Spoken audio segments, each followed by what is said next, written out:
Un milliardaire a prêté sa carte de crédit à une petite fille pauvre pour qu'elle achète ce qu'elle voulait, mais ce qu'elle a demandé l'a fait pleurer. Charles Lambert est sorti de la réunion avec le sentiment d'avoir perdu 3 heures de sa vie. Des chiffres, des graphiques, des projections. Tout était correct, tout était à sa place. Et pourtant, ce vide dans sa poitrine ne disparaissait pas. 30 ans. Homme d'affaires à succès. Propriétaire d'une entreprise de construction qui grandissait plus vite qu'il ne pouvait le suivre. Appartement dans le plus beau quartier de Lyon. Voiture allemande. Une montre qui coûtait plus que ce que la plupart des gens gagnaient en un an. Et rien de tout cela n'avait d'importance à cet instant. Il marchait sans but dans les rues, les mains dans les poches de son costume gris, la cravate desserrée. Le soleil de l'après-midi tapait sur l'asphalte, mais Charles ne le remarquait même pas. Il était perdu dans ses pensées, dans cette routine automatique qu'était devenue sa vie. Travailler, gagner de l'argent, s'agrandir, répéter, toujours répéter. Mais pourquoi faire? La question résonnait dans sa tête depuis des semaines, des mois peut-être. Il avait tout ce qu'il avait toujours voulu, ou du moins ce qu'il pensait vouloir. Maintenant, il n'en savait plus rien. C'est alors qu'il a vu la petite fille. Elle était assise sur le trottoir, adossée au mur d'une boutique fermée. Elle ne devait pas avoir plus de 7 ans. Des cheveux blonds clairs tombaient en désordre sur ses épaules menues. Des yeux bleus, trop grands pour son petit visage, fixaient le sol. Sur ses genoux, elle tenait un ours en peluche usé, avec une oreille déchirée et le rembourrage qui sortait. Il y avait quelque chose dans ses yeux, une tristesse qui ne correspondait pas à son âge. Charles s'est arrêté. Il ne savait pas vraiment pourquoi. Peut-être parce que la rue était animée et que personne ne semblait remarquer la fillette, ou peut-être parce que quelque chose dans ses yeux clairs lui a rappelé une solitude qu'il connaissait bien. Les gens passaient en hâte. Personne ne regardait en bas. Personne ne voyait. Mais lui, il a vu. Il s'est approché lentement, s'est accroupi devant elle. « Eh, ça va ?» La fillette a levé les yeux. Pas effrayée, juste, triste, si triste. « Ça va. » Mais ça n'allait pas. Charles le voyait bien. « Tu as l'air contrarié, » dit-il doucement. Elle serra l'ourson contre sa poitrine, ses petits doigts s'enfonçant dans le tissu usé. Elle n'a pas répondu. Charles est resté là, accroupi. Il a pensé à ses propres frustrations de la journée, à l'argent qu'il avait, aux choses qu'il pouvait faire et qui ne faisaient jamais aucune différence. Alors il a sorti son portefeuille, l'a ouvert et a pris sa carte de crédit. Une carte noire, sans limite. Il la lui a tendue. « Tiens !» La petite fille a regardé la carte, confuse. « Quoi ? Tu peux acheter ce que tu veux. » Elle a pris la carte lentement, comme si elle ne comprenait pas. L'a tournée d'un côté, de l'autre. « N'importe quoi ? » ?»« N'importe quoi, a confirmé Charles. « Un jouet, des vêtements, des bonbons. Ce que tu veux. » La petite fille l'a regardé, puis la carte, puis de nouveau lui. Et quand elle a parlé, sa voix était basse, mais ferme. « Je veux acheter des médicaments. » Charles a cligné des yeux. « Des médicaments ? » ?»« Oui, pour ma mamie. »« Ta mamie ?» La petite fille a hoché la tête, serrant l'ourson encore plus fort. « Elle est malade. » Charles a senti quelque chose se serrer dans sa poitrine. Ce n'était pas la réponse qu'il attendait. Rien de tout cela n'était ce qu'il attendait. « Malade, comment ? » « Elle tousse beaucoup, » dit la fillette. Et maintenant les mots sortaient plus vite, comme si elle les avait retenus trop longtemps. Hier, elle n'a même pas pu se lever du lit. Je lui ai fait une tisane, mais ça n'a pas aidé. Elle a dit qu'elle irait mieux toute seule, mais je sais que son état empire. Je voulais juste acheter des médicaments. Charles est resté silencieux. Des larmes ont commencé à couler sur son visage. L'agitation de la rue continuait autour d'eux, mais elle semblait lointaine. Tout ce qu'il voyait, c'était ses yeux bleus inquiets, trop inquiets. Aucun enfant ne devrait avoir cette expression. « Où sont tes parents ?» demanda-t-il gentiment. « Je n'ai pas de papa. Et ma maman... » Sa voix s'est brisée. « Elle est morte quand je suis né. » Le serrement dans la poitrine de Charles est devenu plus fort. « Alors tu vis seul avec ta grand-mère. » La petite fille a hoché la tête. « Juste nous deux. » Charles a regardé la carte dans la main de la fillette. Il a pensé à sa propre journée, aux réunions inutiles, à l'argent qui entrait et sortait sans qu'il s'en aperçoive, aux choses qu'il achetait sans réfléchir, Et là, il y avait une enfant, tenant une carte sans limite, qui demandait des médicaments. « D'accord, dit-il, la voix plus basse. « Viens, je t'emmène à la pharmacie. » La petite fille s'est levée, tenant son ours par la patte. Elle était trop petite, trop maigre. Sa robe bleu clair était propre, mais vieille, avec un rapiessage mal fait sur l'ourlet. Ses baskets blanches étaient usées, mais lacées avec soin. « Comment tu t'appelles » a demandé Charles pendant qu'il marchait. « Camille. »« Camille, c'est joli. Moi, c'est Charles. » Elle l'a regardé de côté, curieuse maintenant. « Vous êtes riche ?» Il a ri malgré lui. « Pourquoi tu penses ça ? Vos vêtements sont beaux, et vous avez une montre qui brille, et vous m'avez donné une carte qui peut tout acheter. » Charles a regardé son propre poignet.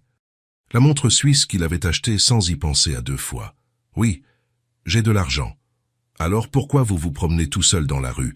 Les gens riches ne restent pas chez eux ?» La question l'a pris au dépourvu. Il n'avait pas de réponse. Ou il en avait une, mais ne savait pas comment expliquer à une enfant de 7 ans qu'on pouvait tout avoir et se sentir vide malgré tout. « Parfois, on a besoin de marcher », a-t-il finalement dit. Camille a hoché la tête, comme si elle comprenait parfaitement. Peut-être qu'elle comprenait plus de choses qu'il ne l'imaginait. « Moi aussi, j'aime marcher, » dit-elle. « Quand ma mamie dort, je marche dans le jardin. Je réfléchis. »« Tu réfléchis à quoi ?»« À des choses. » Elle a haussé les épaules, à ce que ce serait d'avoir une maman. Ou si ma mamie va guérir. Charles a senti une boule dans sa gorge. Il n'a rien dit. Il a juste continué à marcher à côté d'elle. Ils sont arrivés à la pharmacie 2 rues plus loin. L'endroit était petit, un peu vide. Une employée en blouse blanche regardait son portable derrière le comptoir. Elle a levé les yeux quand ils sont entrés, a jeté un regard rapide et est retournée à son téléphone. « C'est pourquoi ?» dit-elle sans les regarder. Charles a regardé Camille. « Tu connais le nom du médicament ?» Elle a secoué la tête. « Ma mamie a juste dit que C était pour la toux. Et pour la fièvre. Elle a de la fièvre depuis 2 jours. » L'employé a soupiré, l'air de s'ennuyer. « Il faut une ordonnance pour certains, et je ne peux pas en vendre à une enfant sans un adulte responsable. »« Je suis là, » a dit Charles, directement. « Vendez-lui ce dont elle a besoin. » La femme a finalement levé les yeux pour de bon. L'a regardé de haut en bas, a remarqué le costume bien coupé, la montre, l'air de quelqu'un habitué à être obéi. Son ton a changé sur le champ. « Bien sûr, je vais prendre le sirop et des comprimés pour la fièvre. Un antibiotique aussi, juste pour être sûr. Ça devrait suffire. » Elle a disparu entre les étagères et est revenue avec 3 boîtes et un flacon. Elle a passé les produits au scanner, bien plus attentive maintenant. Ça fera 78 €. Charles a passé sa carte avant même qu'elle ait fini de parler. La transaction a été rapide. L'employé a tout mis dans un petit sac et l'a donné à Camille, avec un sourire forcé. « Voilà, ma chérie. Bon rétablissement à ta mamie. » Camille a tenu le sac à 2 mains, comme si C était un trésor. Elle a regardé à l'intérieur, a vérifié que tout y était. Puis elle a regardé Charles, et pour la première fois, un petit sourire est apparu sur son visage. « Merci. De rien. » Ils sont sortis de la pharmacie. Le soleil était plus bas maintenant. L'après-midi tombait doucement. Charles s'attendait à ce qu'elle parte, qu'elle suive son chemin. Mais Camille est restée là, plantée, à le regarder. « Vous pouvez me raccompagner à la maison ?» demanda-t-elle, hésitante. « C'est que je ne sais pas si je vais réussir à lui donner les bons médicaments. » Il y a beaucoup de choses écrites sur la boîte. Charles a regardé la fillette, la façon dont elle tenait le sac, la peur dans ses yeux. « Bien sûr, viens. » Ils ont marché en silence pendant quelques rues. Le quartier changeait peu à peu. Les magasins ont laissé place à de petites maisons, beaucoup avec la peinture écaillée et des barreaux aux fenêtres. Charles a remarqué que les trottoirs étaient défoncés, qu'il y avait des déchets accumulés dans certains coins. Le contraste avec le quartier où il vivait était saisissant. « Vous habitez loin d'ici ?» a demandé Camille soudainement. « Assez loin. »« De l'autre côté de la ville ?»« C'est ça. C'est beau là-bas ?» Charles a pensé à son immeuble moderne, au hall en marbre, à la vue depuis sa fenêtre. C'est différent. Différent comment?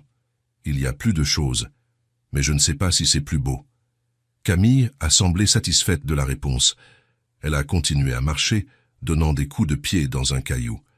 Ma mamie dit que la beauté, ce n'est pas d'avoir plus. C'est d'avoir assez, avec de l'affection. Charles l'a regardée. Une enfant de 7 ans qui parlait comme une philosophe. Ta grand-mère a l'air sage. Oui, elle l'est, a souri Camille. Elle était institutrice. Elle apprenait aux enfants à lire. Elle était...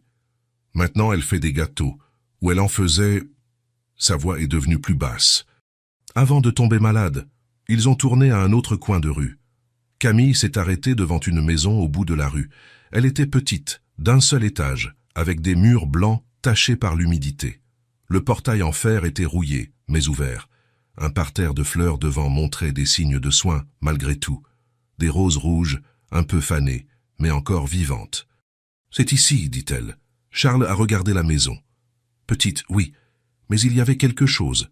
Du soin, de l'amour dans les détails. « Je peux entrer ? Je voudrais m'assurer que ta grand-mère prend le bon médicament. » Camille s'est mordu la lèvre en réfléchissant.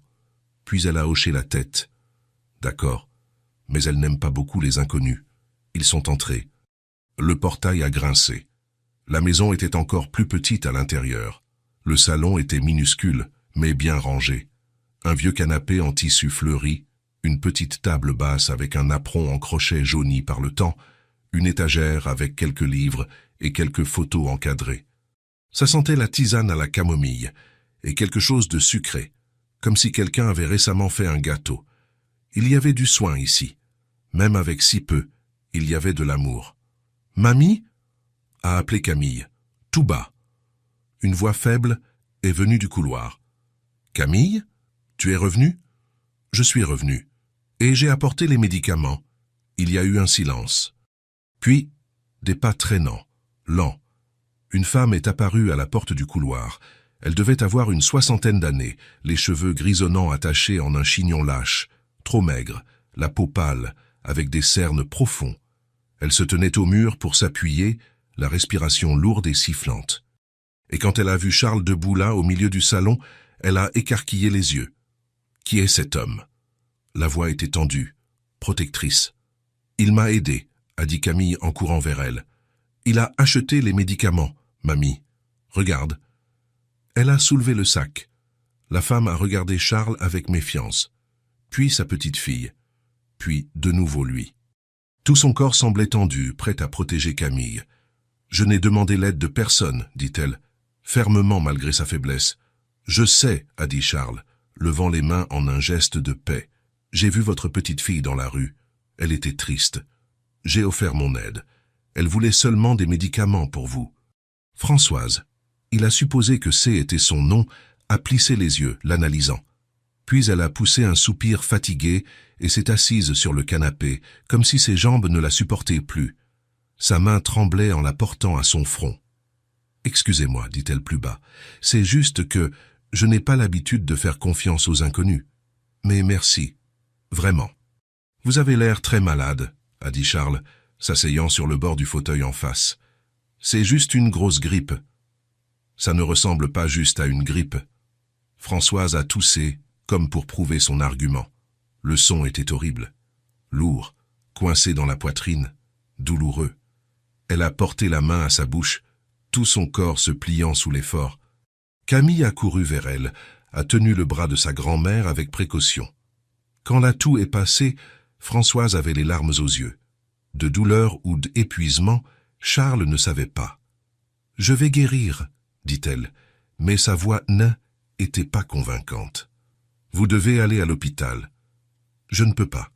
Je n'ai pas les moyens de payer. » Charles se pencha en avant, appuyant ses coudes sur ses genoux.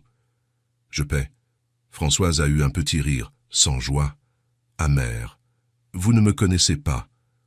Pourquoi feriez-vous ça ?»« Parce que je le peux, » dit Charles, simplement.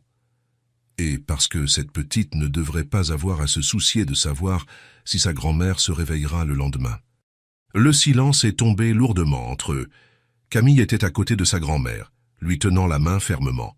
Françoise a regardé sa petite fille, a vu la peur dans ses yeux bleus, a vu la façon dont elle regardait l'étranger en costume, sans peur, avec espoir.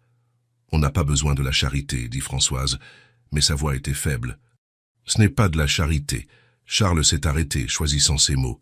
« C'est faire ce qui est juste, et ça fait longtemps que je ne fais pas ce qui est juste. Françoise a serré la main de Camille plus fort. Quelque chose dans son regard a vacillé. Charles l'a vu. Il a vu la peur. Il a vu la fierté lutter contre le besoin. Il a vu une femme qui avait tout donné pour sa petite fille et qui n'avait maintenant plus rien à donner. « S'il vous plaît, » dit-il plus bas. « Laissez-moi aider. » Juste cette fois. Françoise a fermé les yeux. Une larme a coulé et elle ne l'a pas essuyée. « D'accord, » a-t-elle murmuré. Camille a serré la main de sa grand-mère et le soulagement sur son visage a brisé le cœur de Charles. Il s'est levé, prenant déjà son téléphone. « Je vais appeler une voiture. On y va maintenant. » Françoise a hoché la tête, faiblement. Camille l'a aidé à se lever, et Charles a vu à quel point la petite était attentionnée. Comment elle tenait sa grand-mère comme si elle allait se briser, comme si elle l'avait déjà fait de nombreuses fois. Pendant qu'ils attendèrent la voiture, Charles a regardé autour de lui dans ce petit salon, les photos sur elle étagère. L'une d'elles a attiré son attention. Une jeune femme, blonde, aux yeux clairs, souriante. Il y avait quelque chose de familier dans ce visage, mais il n'arrivait pas à identifier quoi. Le crochet fait main, le soin dans chaque détail, même avec si peu.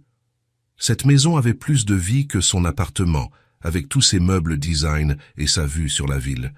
Et il a ressenti quelque chose qu'il n'avait pas ressenti depuis très longtemps. Un but. La voiture est arrivée en 10 minutes. Ils sont sortis ensemble. Françoise pouvait à peine marcher, appuyée sur Camille d'un côté et sur Charles de l'autre. Elle ne pesait presque rien, la peau sur les os. Quand ils sont montés dans la voiture, Camille a tenu son ours sur ses genoux et la main de sa grand-mère de l'autre. « Ma mamie va guérir ?» demanda-t-elle tout bas, en regardant Charles. Il la regarda. Ses yeux bleus remplis de peur. La peur de perdre la seule personne qu'elle avait au monde. « Oui, » dit-il, et il réalisa qu'il avait besoin que ce soit vrai. Plus que n'importe quelle affaire qu'il avait jamais conclue. Plus que n'importe quel profit. Plus que n'importe quoi dans sa vie jusqu'à ce moment. Françoise a fermé les yeux sur la banquette arrière, la respiration irrégulière. Camille lui tenait la main fermement, comme si elle pouvait la retenir ici juste par ce contact. La voiture a continué sa route, laissant la petite maison blanche derrière elle. Le soleil se couchait, teintant tout d'orange et de rose. Charles a regardé par la fenêtre, puis la petite fille à côté de lui, puis la femme malade sur la banquette arrière, et il a su que sa vie avait changé, à ce moment-là. À cet instant où il s'est arrêté pour regarder une petite fille triste sur le trottoir, parfois on marche sans but, et parfois c'est exactement là qu'on trouve son chemin. L'hôpital était bondé quand ils sont arrivés, des gens dans les couloirs, des enfants qui pleuraient, des portables qui sonnaient. Charles tenait Camille par la main, tout en suivant l'infirmier qui avait pris un fauteuil roulant pour Françoise. Elle pouvait à peine s'asseoir. Tout son corps était courbé en avant, la respiration sifflante, lourde. Camille ne lâchait pas la main de sa grand-mère, marchant à côté du fauteuil. Ils ont emmené Françoise directement aux urgences, une petite salle avec des rideaux séparant les brancards. L'infirmier l'a aidée à s'allonger, à poser une fine couverture sur elle. « Le médecin arrive, dit-il, et il est parti. » Charles et Camille sont restés là, debout, sans savoir quoi faire. Françoise avait les yeux fermés, la main sur le front. La sueur perlait sur son visage. « Mamie !» appela Camille, tout bas. « Je suis là, mon amour. Tu as mal ?»« Un peu. » Camille a serré la main de sa grand-mère. Charles est resté près du mur, observant, se sentant inutile. 15 minutes plus tard, un médecin est entré. Jeune, fatigué, la blouse froissée. Il a regardé la fiche dans sa main, puis Françoise. « Madame Françoise ?» Elle a ouvert les yeux avec effort. « Oui. Je vais vous poser quelques questions. Depuis combien de temps avez-vous de la fièvre ?»« 3 jours. Et la toux, 1 semaine, environ. » Le médecin a hoché la tête, prenant des notes. Il a pris son stéthoscope et l'a posé sur son dos. « Respirez profondément pour moi. » Françoise a essayé. Au milieu de l'inspiration, elle a commencé à tousser. Fortement. Tout son corps tremblait sous l'effort. Camille a fait un pas en arrière, effrayée. Charles a posé une main sur son épaule. Quand la toux est passée, Françoise avait les larmes aux yeux. « Excusez-moi, dit-elle, la voix rauque. « Vous n'avez pas à vous excuser, a dit le médecin en rangeant son stéthoscope. Je vais demander une radio des poumons et des analyses de sang. Mais d'après le son, ça ressemble à une pneumonie. C'est grave? A demandé Charles. Le médecin l'a regardé. Vous êtes un ami. C'est moi qui l'ai amené. Le médecin a hoché la tête, puis a de nouveau regardé Françoise. Ça peut être grave si on ne traite pas rapidement, mais on va s'occuper de vous, d'accord? Françoise a hoché la tête, épuisée. Ils l'ont emmenée faire les examens. Charles et Camille ont attendu dans une salle avec des chaises en plastique dur et une odeur d'alcool. Camille s'est assise sur ses genoux, silencieuse, serrant son ours en peluche. Elle va guérir? A-t-elle demandé? Oui, a dit Charles. 1 heure plus tard, Françoise est revenue. Elle semblait pire, plus pâle, plus faible. L'infirmier l'a mise sur un brancard et l'a emmenée ailleurs. On va l'hospitaliser, a dit le médecin, réapparaissant. La radio a confirmé pneumonie dans les 2 poumons. Infection sévère. Elle aura besoin d'antibiotiques par intraveineuse, d'oxygène, de repos. Elle va rester ici au moins 1 semaine. 1 semaine. Camille a écarquillé les yeux. Au minimum, a dit le médecin, gentiment. Mais elle va aller mieux. On va bien s'occuper d'elle. Ils ont emmené Françoise dans une chambre au 2e étage. Petite, avec 2 lits, mais elle seule en occupait un. Elle avait déjà une perfusion dans le bras, un masque à oxygène sur le visage, les yeux fermés. Camille a couru jusqu'au lit. « Mamie ?» Françoise a ouvert les yeux lentement. Elle a vu sa petite fille et a essayé de sourire derrière le masque. « Salut, mon amour. Tu vas rester ici ? » « Oui, juste quelques jours. Je veux rester avec toi. Tu ne peux pas, ma chérie. Mais tu viendras me voir, d'accord ?» Camille a hoché la tête, les yeux brillants. Françoise a regardé Charles. « Merci, dit-elle, d'une voix étouffée. Pour tout. Il ne faut pas remercier. Elle aura besoin de quelqu'un pendant que je suis ici. » Charles n'a pas hésité. « Elle reste avec moi. » Françoise l'a regardé, surprise. « Vous en êtes sûr ?»« Certain. Mais vous me connaissez à peine. Ça n'a pas d'importance, a dit Charles. Je m'occupe d'elle. Je vous le promets. » Françoise a fermé les yeux. Une larme a coulé. « Merci. » Le lendemain, Charles s'est réveillé tôt, plus tôt qu'il ne s'était réveillé depuis des années. Il avait une réunion prévue à 9 heures, importante, avec des investisseurs étrangers. Mais maintenant, il y avait une enfant qui dormait dans la chambre d'amis de son appartement. Une enfant qui devait aller à l'école. Il a pris le téléphone. « Reportez la réunion, a-t-il dit à son secrétaire, et annulez tout ce que j'ai l'après-midi. À partir de maintenant, je pars à 16h30. Monsieur ? 16h30. Tous les jours. » Il a raccroché. Camille s'est réveillée tranquillement. A pris son petit déjeuner en silence. Charles l'a ramenée chez elle chercher des vêtements et des affaires d'école. La petite maison semblait vide sans Françoise. Ensuite, ils sont allés à l'école. Camille s'est arrêtée à la portière de la voiture. « Tu viens me chercher ?»« Je viens. »« Promis ?» Charles a senti un pincement au cœur. « Promis ?» Elle a souri et a couru vers le portail. La routine a changé. Charles Lambert, qui travaillait toujours 12-14 heures par jour, a commencé à quitter le bureau à 16h30 pile. Chaque jour à 17 heures, il était devant l'école. Camille sortait en courant, son sac à dos battant dans son dos, et montait dans la voiture avec un sourire. C'était comment aujourd'hui? C'était bien. Il rentrait à l'appartement. Charles essayait de cuisiner. Il a découvert qu'il n'était pas doué pour ça. Parfois, il brûlait le riz. D'autres fois, la viande était dure, mais Camille ne se plaignait jamais. Elle mangeait tout, remerciait toujours. Après le dîner, il y avait les devoirs. « Ça fait combien? 7 fois 8 ?» demanda Camille en regardant son cahier. Charles a réfléchi. « 56. Tu es sûr? » « Certain. » Elle a écrit avec soin, la langue tirée en s'appliquant. Charles regardait et ressentait quelque chose de bon. Fini. Maintenant, c'est le français. L'exercice demandait 5 phrases sur la famille. Camille s'est arrêtée, le stylo en suspens. « C'est difficile ?» a-t-il demandé. « C'est que je ne sais pas quoi écrire. C'est sur la famille, et je n'ai que ma mamie. » Charles s'est assis à côté d'elle. Alors écrit sur elle.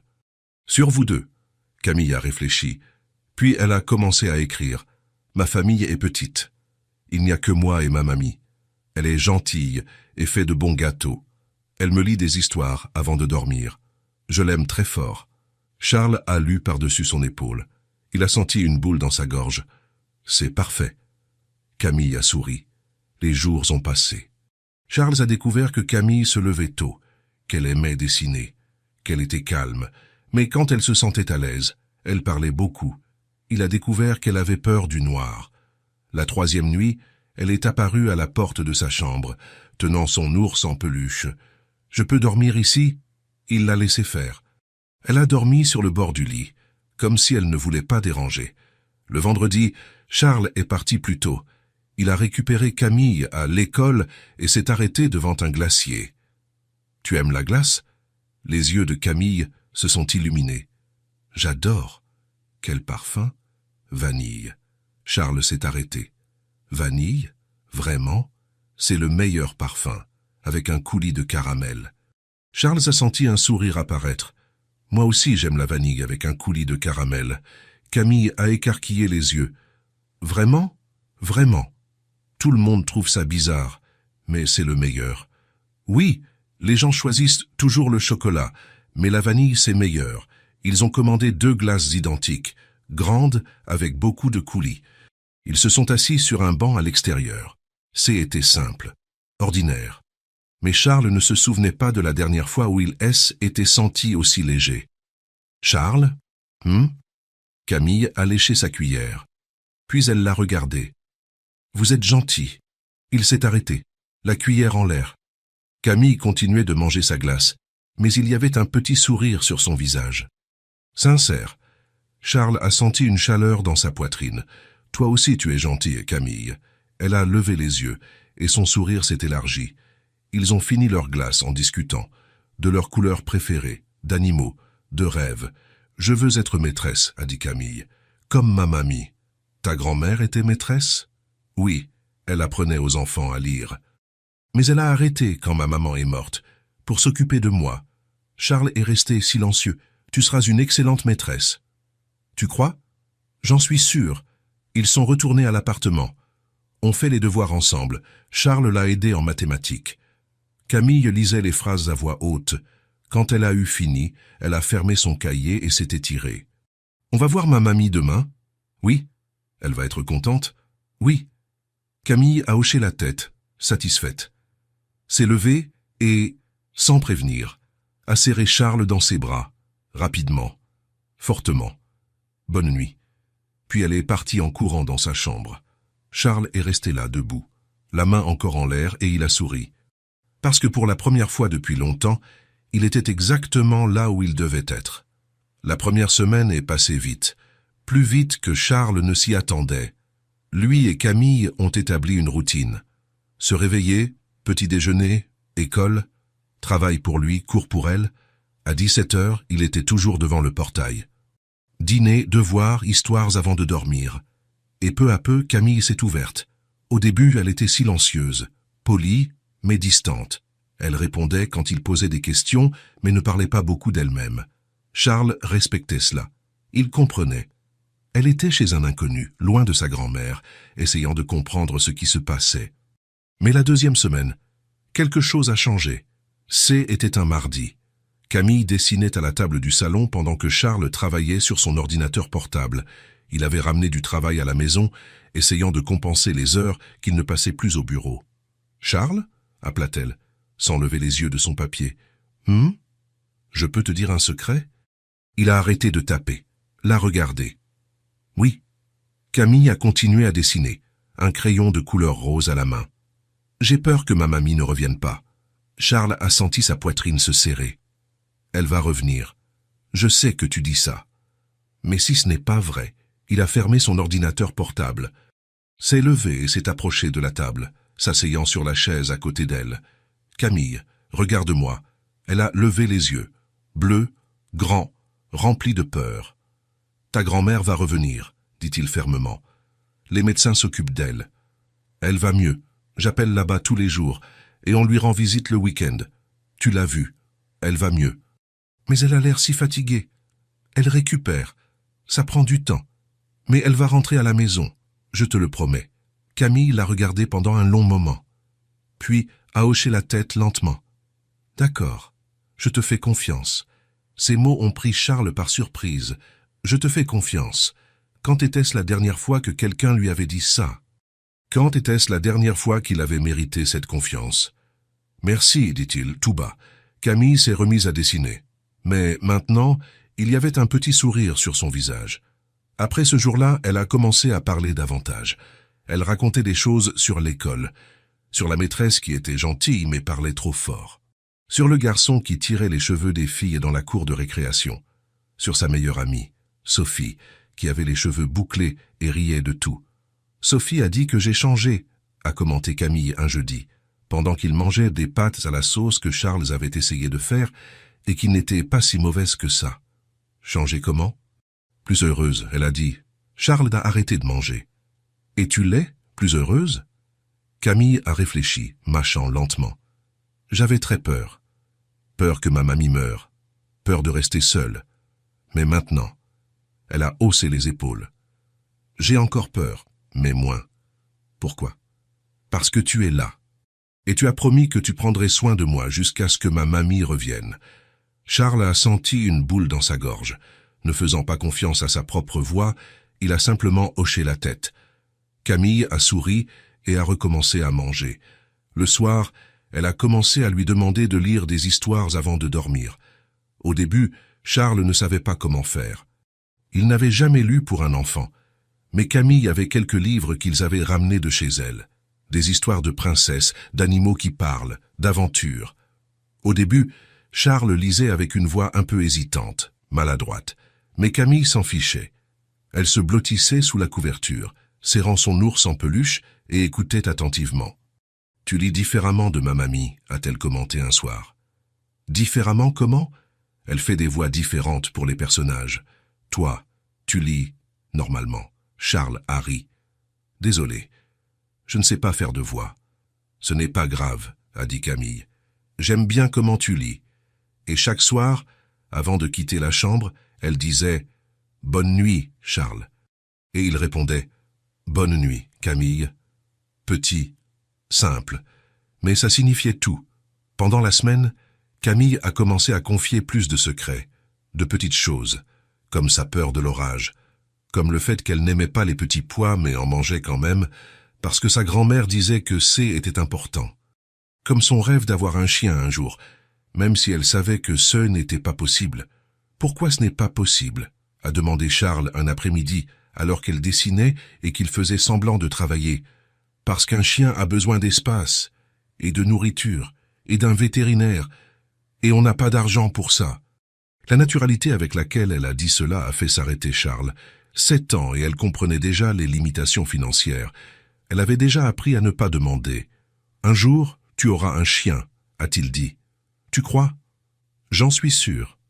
Un grand qui aime jouer. » Camille a souri, les yeux brillants. « Je l'appellerai Biscuit. »« Biscuit ?»« Oui, parce que les biscuits, c'est bon. Et les chiens, c'est bon aussi. » Charles a ri. Et à ce moment-là, il s'est promis qu'un jour, elle aurait ce chien. Le samedi, ils sont allés voir Françoise. Elle était assise dans son lit, sans le masque à oxygène. Le visage encore pâle, mais mieux. Plus coloré, plus vivant. Camille a couru et a serré sa grand-mère fort dans ses bras.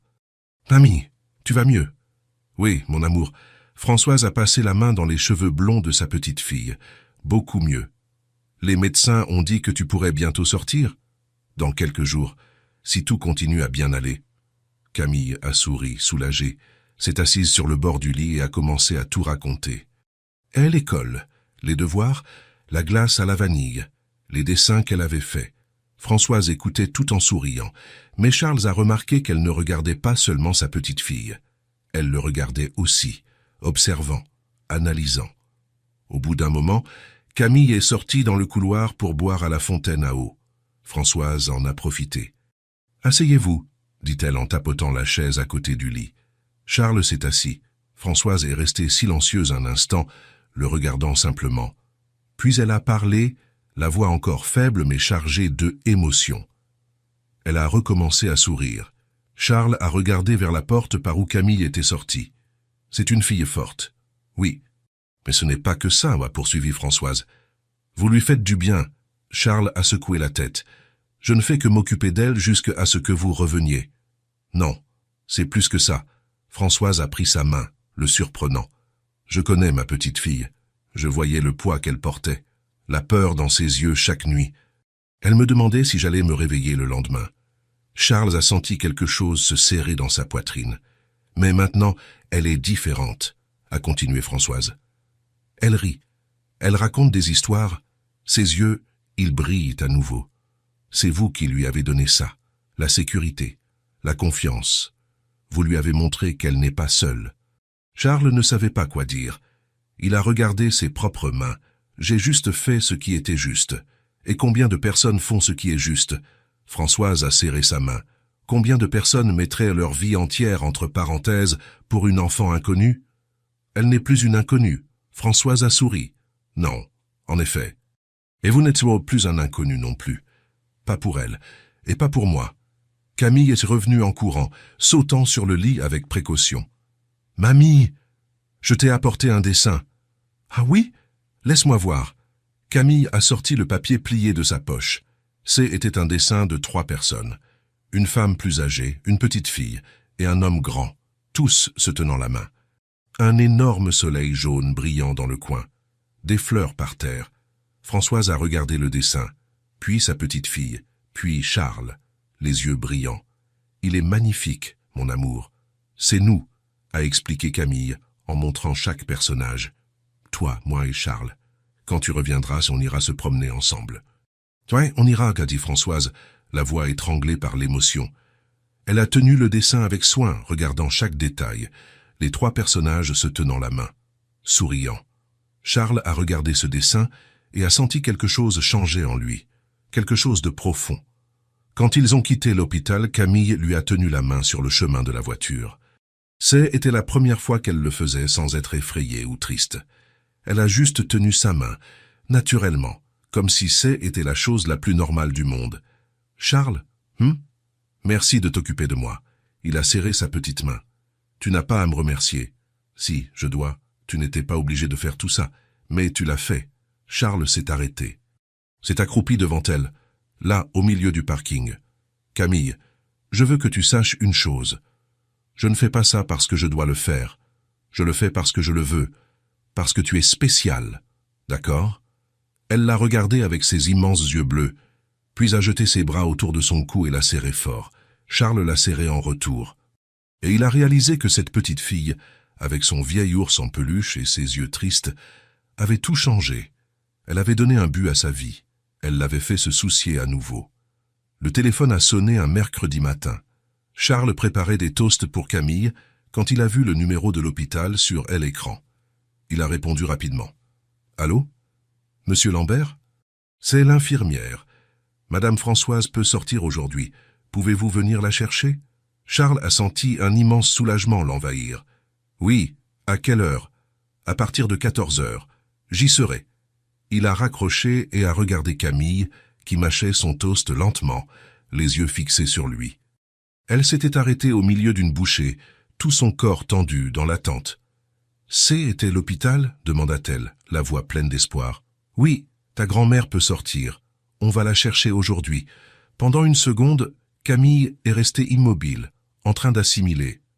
Puis elle a laissé tomber son toast dans l'assiette et a sauté de sa chaise, criant de joie.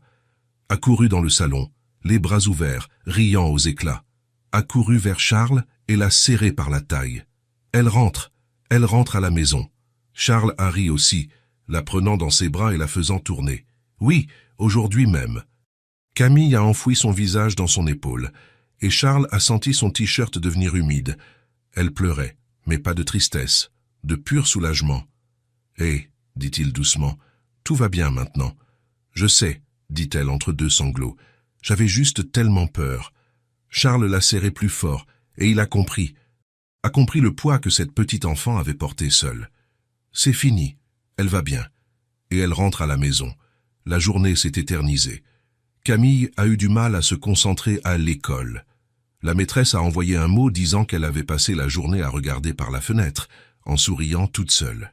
Charles a quitté le bureau plus tôt, l'a récupéré au portail et ils sont allés directement à l'hôpital.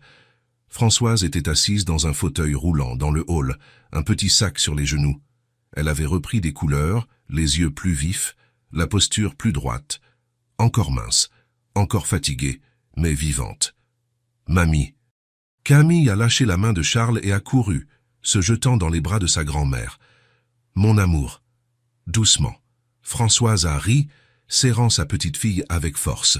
« Oh, comme tu m'as manqué !»« Toi aussi, tu m'as manqué, tous les jours. »« Je sais, moi aussi j'ai pensé à toi. » Tout le temps. Charles est resté à proximité, observant, leur laissant de l'espace. Françoise l'a regardé par-dessus la tête de Camille, les yeux brillants de larmes. « Merci, dit-elle, la voix étranglée par l'émotion. « Pour tout. » Il ne faut pas remercier. On rentre à la maison. L'infirmière a apporté les papiers de sortie, a expliqué les soins à suivre. Repos, médicaments aux heures fixes, pas d'effort. Charles a tout noté mentalement. Ils ont ramené Françoise à la petite maison blanche. Charles a conduit lentement, faisant attention à chaque ralentisseur. Sur la banquette arrière, Camille tenait la main de sa grand-mère et ne s'arrêtait pas de parler. Elle racontait tout à nouveau. Les cours, les devoirs, la glace à la vanille, les dessins qu'elle avait faits, tout. Comme si elle avait besoin de rattraper 2 semaines en un trajet de 20 minutes.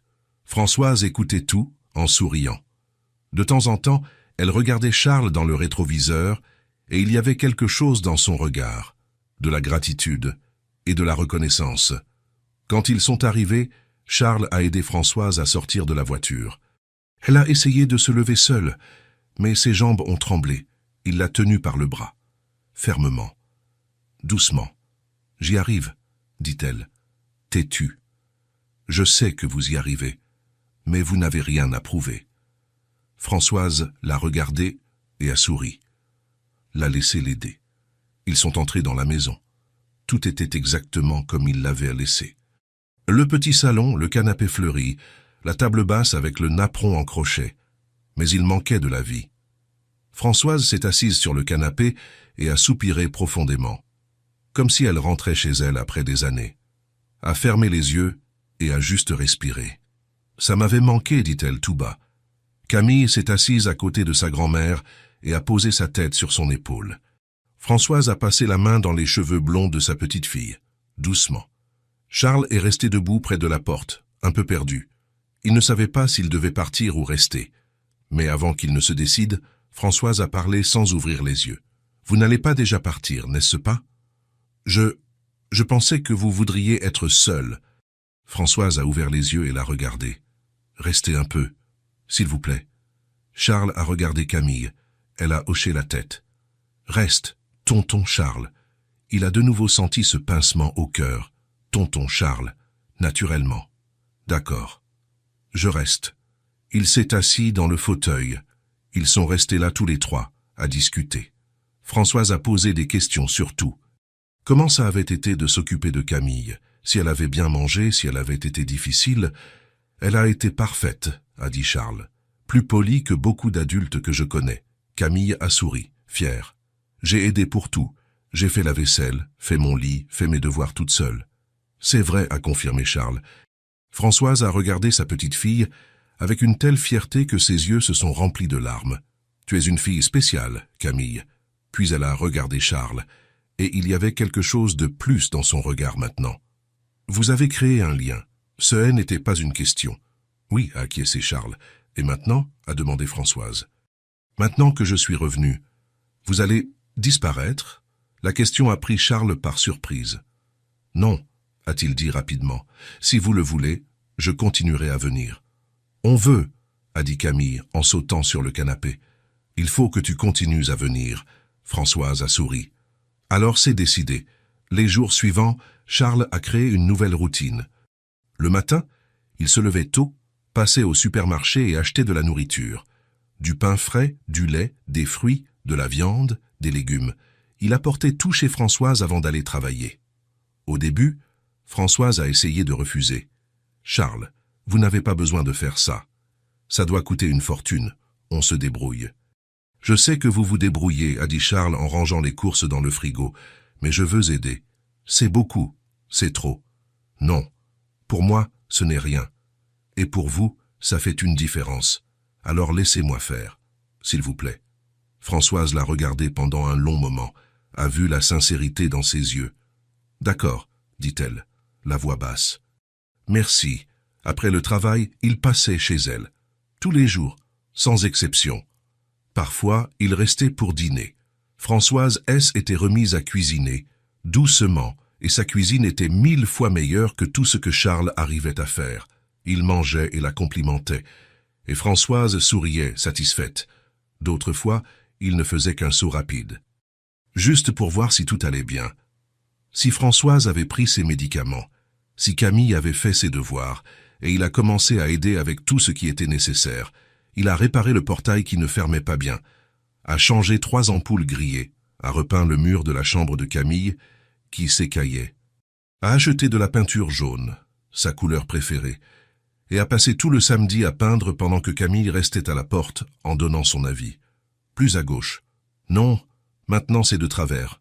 Ah, c'est beau comme ça. Charles riait et suivait ses instructions. Il a réparé le robinet de la cuisine qui fuyait, a débouché l'évier de la salle de bain, a changé la serrure de la porte d'entrée.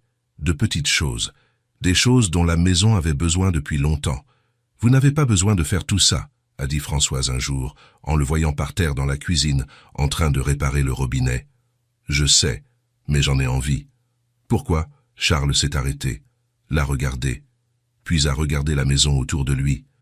Camille qui dessinait sur la table du salon. Le soin apporté à chaque détail de ce petit endroit, parce qu'ici, je me sens en paix. Les mots sont sortis avant qu'ils ne puissent réfléchir. Mais ils étaient vrais. Françoise est restée silencieuse, n'a rien dit, a juste souri et a recommencé à éplucher des pommes de terre. Charles a repris la réparation du robinet, et il a réalisé que était vraiment vrai. Dans cette petite maison simple, avec ses murs tachés et ses meubles anciens, il se sentait plus chez lui que dans son propre appartement de luxe. Ici, il y avait de la vie, il y avait des rires, il y avait une odeur de cuisine maison, il y avait un sens. Les semaines ont passé. Françoise devenait plus forte chaque jour. S'est remise à cuisiner pour de bon, s'est remise à s'occuper de la maison, et s'est remise à faire des gâteaux. L'odeur de gâteaux frais a recommencé à envahir la cuisine. Gâteaux aux carottes, gâteaux au chocolat, gâteaux à l'orange. Françoise les faisait et Charles les mangeait, la complimentait, demandait la recette en sachant qu'il ne réussirait jamais à faire la même chose. Camille a recommencé à sourire encore plus, courant dans la maison, jouant dans le jardin, faisant du désordre, mais un bon désordre, d'enfant heureuse. Elle chantait en dessinant, ria aux éclats en jouant, racontait des blagues nulles qui faisaient quand même rire Charles et Françoise. Et Charles continuait de venir, tous les jours. Il est devenu une partie de leur routine, et elles sont devenues une partie de la sienne. Plus que ça, elles sont devenues la meilleure partie de ses journées. Il arrivait au bureau et pensait déjà à l'heure de partir, comptait les heures. Parfois, il quittait des réunions en courant, inventant des excuses. Ses collègues le remarquaient. Son secrétaire lui demandait si tout allait bien. Charles souriait simplement et disait que oui, que tout allait plus que bien. Et était le cas. Un dimanche, 3 semaines après la sortie de Françoise, elle a préparé le déjeuner. Un vrai déjeuner.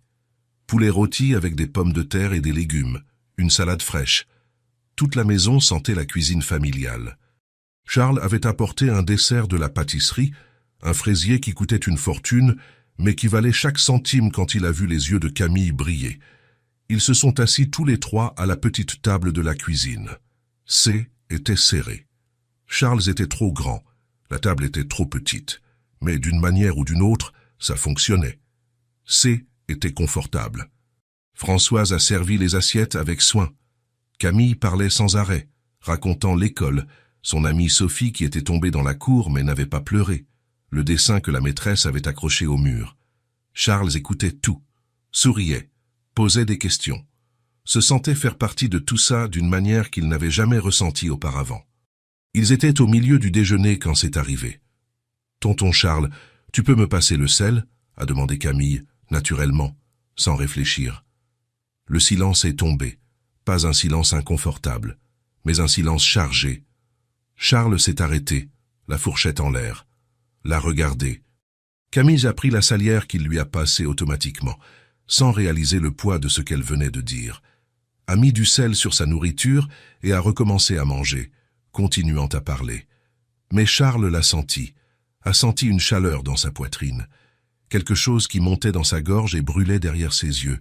Il a dégluti, a bu une gorgée d'eau, a fait comme si tout était normal. Tonton Charles. Mais Françoise a vu.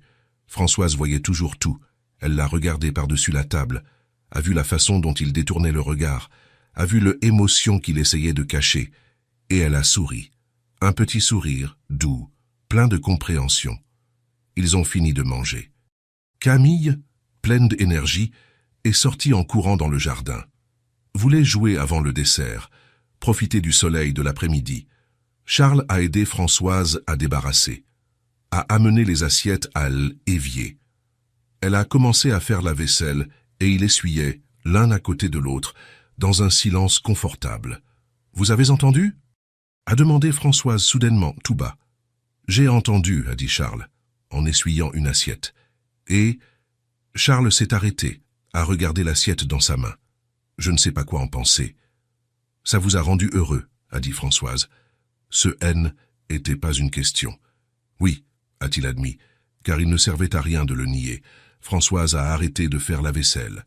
S'est essuyé les mains et s'est tournée complètement vers lui. « Vous faites déjà partie de cette maison, Charles, et de son cœur aussi. » Charles a regardé par la fenêtre de la cuisine. Camille qui courait après un papillon dans le jardin. Ses cheveux blonds brillant au soleil, son rire fort et libre. « Je ne m'attendais pas à ça, » dit-il, la voix rauque. « Je ne m'attendais pas à ce que ce soit comme ça. »« Personne ne s'y attend, » a dit Françoise. « Mais parfois, les meilleures choses sont celles qu'on ne prévoit pas. J'avais une vie avant, » a poursuivi Charles, une routine, des réunions, des affaires, de l'argent. Tout était bien rangé, tout à sa place. Et vous étiez heureux? Charles est resté silencieux un long moment, à penser à son appartement vide, aux réunions interminables, aux soirées solitaires, au vide qu'il portait chaque jour. Non, dit-il, enfin honnête avec lui-même. Je ne l'étais pas. Et maintenant?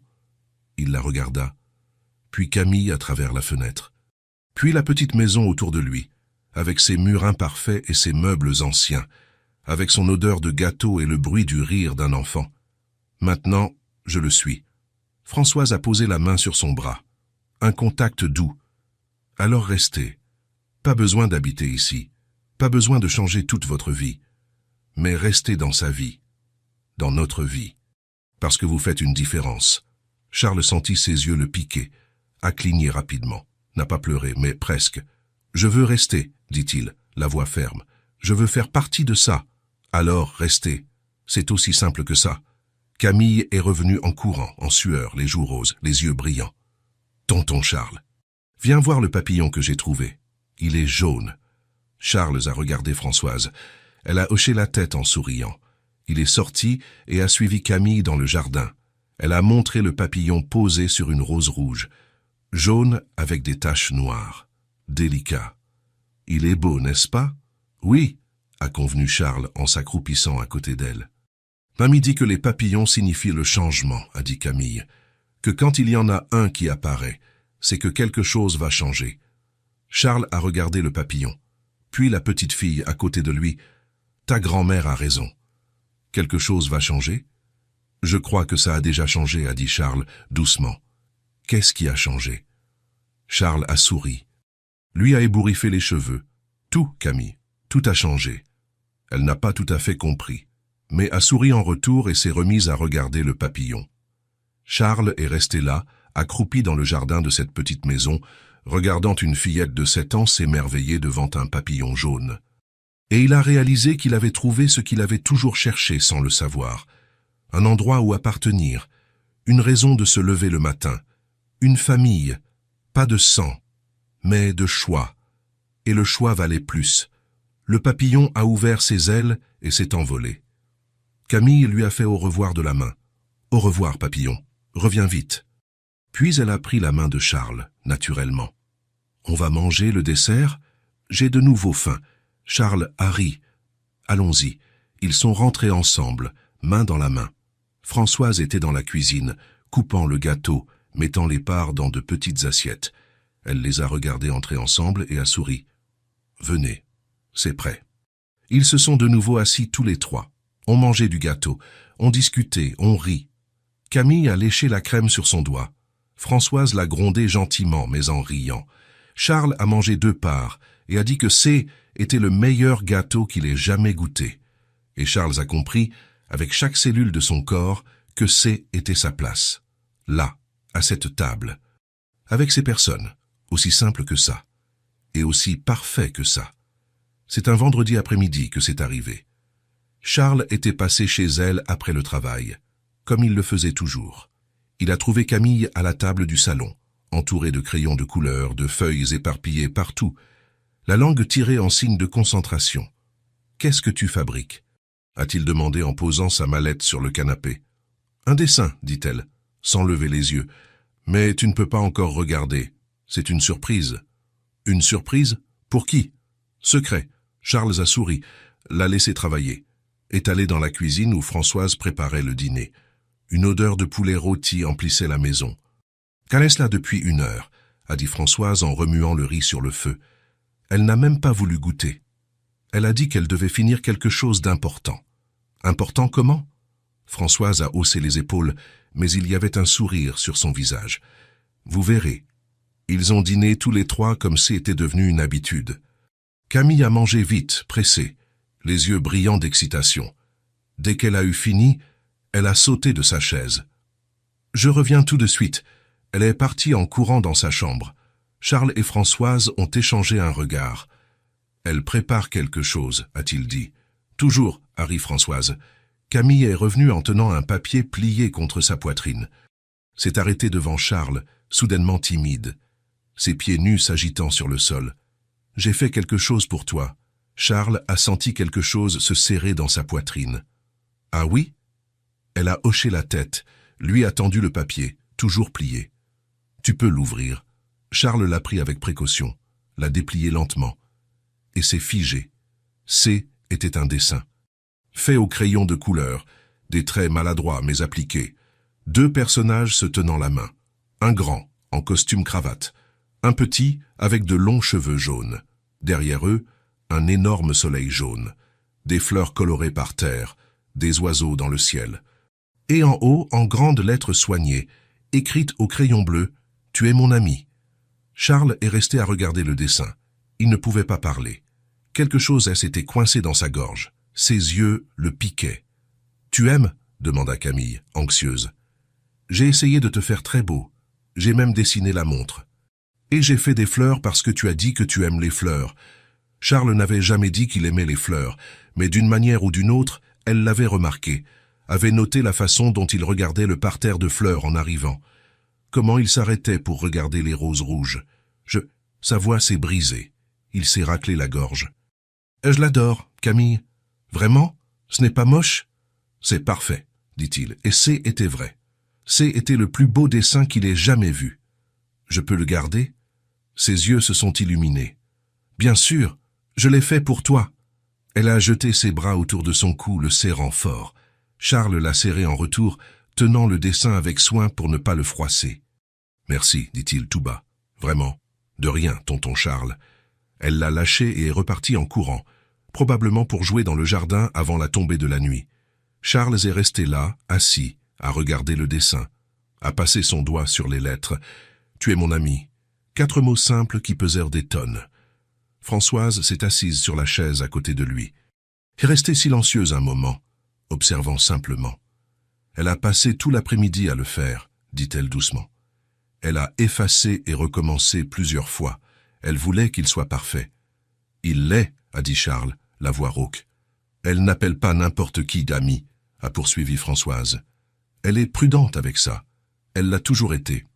Je pense que c'est parce qu'elle a perdu tellement de gens. Elle ne donne pas son cœur facilement. » Charles la regarda. « Et elle me l'a donné. Ce N n'était pas une question. C était une constatation qui le laissait à la fois honoré et terrifié. Elle l'a fait, a confirmé Françoise. Complètement. Ils sont restés silencieux un moment.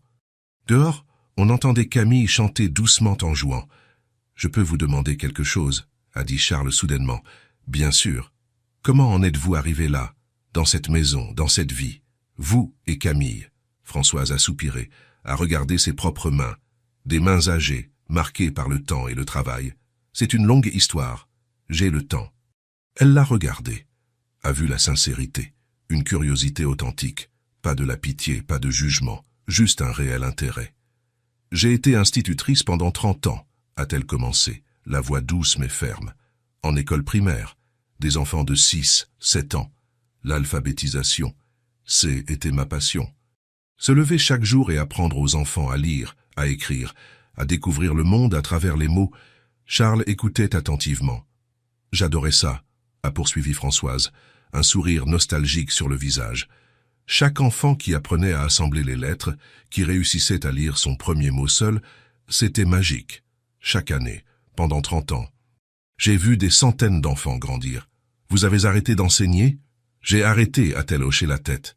Il y a 7 ans, quand ma fille est morte. Charles a senti sa poitrine se serrer. Léa, la mère de Camille. Oui, Françoise a regardé par la fenêtre, vers les derniers rayons de soleil. Elle avait 23 ans, trop jeune, pleine de vie. Et puis, sa voix s'est brisée. Puis elle est tombée enceinte. Françoise s'est arrêtée, a respiré profondément. Charles a attendu, sans la presser. La grossesse a été difficile dès le début, a-t-elle continué. Des complications, de l'hypertension. Les médecins l'avaient prévenu qu'il y avait un risque, mais Léa voulait avoir ce bébé. Elle le voulait vraiment. Elle disait que tout irait bien. Et ça n'a pas été le cas. Non, Françoise a fermé les yeux. L'accouchement a été compliqué. Beaucoup de sang, beaucoup de chaos.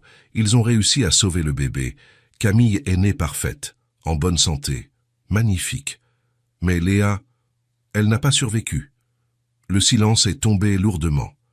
Charles ne savait pas quoi dire. Il n'y avait pas de mots pour ça. Elle est morte sans avoir pu tenir sa fille dans ses bras, a dit Françoise, la voix brisée. Sans entendre son premier cri, sans voir les yeux bleus qu'elle tenait d'elle. Charles a vu les larmes dans les yeux de Françoise. A voulu dire quelque chose, mais elle a continué. Quand on m'a mis Camille dans les bras, à l'hôpital, j'ai regardé ce petit bébé et j'ai pensé, maintenant, c'est moi. Il n'y a que moi. Elle n'a plus personne d'autre. Elle n'a que sa mamie. Et le père? Françoise a eu un sourire amer. Le père, eh bien, c'est une autre histoire. Léa n'a jamais voulu beaucoup en parler. Elle a dit qu'ils avaient eu une relation, que ça avait été intense, mais bref, et que ça n'avait pas marché. Il a suivi son chemin, elle a suivi le sien. Quand elle a découvert qu'elle était enceinte, il était déjà parti. Il le savait? Non. Françoise a secoué la tête. Léa a choisi de ne pas lui dire. Elle disait qu'il n'était pas prêt, que ce ne serait pas juste. Alors elle a décidé de continuer seule, et je l'ai soutenue. Charles a assimilé cela, a essayé d'imaginer. Une mère célibataire, enceinte, sans le père, puis mourant en couche, laissant un enfant orphelin avec sa grand-mère. J'avais 57 ans quand Camille est née, a dit Françoise. Elle a l'âge de commencer à penser à la retraite. Mais à la place, je suis rentrée à la maison avec un nouveau-né, seul. Et l'école, j'ai essayé de continuer, a soupiré Françoise. Les premiers mois, j'ai essayé. Je laissais Camille à une voisine. J'allais donner cours. Je revenais en courant. Mais était trop difficile. Je n'arrivais pas à me concentrer. Je pensais à elle tout le temps. Et elle était si petite, si fragile. J'avais peur de la perdre aussi. Alors vous êtes parti. Je suis parti, a hoché la tête Françoise. J'ai démissionné à la fin de l'année. Était l'une des décisions les plus difficiles de ma vie. Mais était ce que je devais faire. Camille avait besoin de moi, et j'avais besoin d'elle. Et comment subveniez-vous à vos besoins? J'avais une petite retraite, très petite. Ça ne suffisait presque à rien, Françoise a regardé autour de la maison. On a dû économiser sur tout, et même comme ça, ce N était pas assez. Alors, j'ai commencé à faire des gâteaux. Des gâteaux? Oui, a-t-elle souri. J'ai toujours su en faire. Ma mère m'a appris quand j'y étais petite, des recettes anciennes, de famille. Alors j'ai commencé à en vendre. Aux voisins, à des connaissances, sur commande. Des gâteaux d'anniversaire, des gâteaux de fête, des gâteaux pour toutes les occasions. Ce n'était pas beaucoup d'argent, mais ça aidait. Charles a imaginé Françoise, plus jeune. s'occupant d'un bébé et faisant des gâteaux pour les vendre. Elle, épuisement. L'inquiétude constante. « Et vous avez fait ça pendant combien de temps ?»« Jusqu'à l'année dernière, » a dit Françoise. « Jusqu'à ce que ma santé commence à décliner. Mon corps ne tenait plus. Rester debout si longtemps, porter des poids, la chaleur du four. J'ai commencé à avoir des douleurs, de la fatigue, et puis la pneumonie est arrivée. » « Et Camille ?»« Camille a toujours été une enfant facile, » a souri Françoise, avec une fierté authentique. N'a jamais posé de problème, a toujours aidé comme elle le pouvait, et elle est intelligente, très intelligente. Quand l'âge d'aller à l'école est arrivé, j'y étais inquiète. Je n'avais pas d'argent pour payer une école privée, et les écoles publiques ici sont compliquées. Et puis quelque chose d'inattendu est arrivé, Françoise l'a regardé. Elle, école où j'enseignais, m'a offert une bourse, complète, pour que Camille y étudie. Charles a écarquillé les yeux. « Ils ont offert ça ?»« Oui, » a hoché la tête Françoise. « Je n'ai jamais rien demandé, je n'ai jamais rien dit. Mais ils connaissaient mon histoire, savaient que j'avais perdu ma fille, que j'ai élevé ma petite fille seule.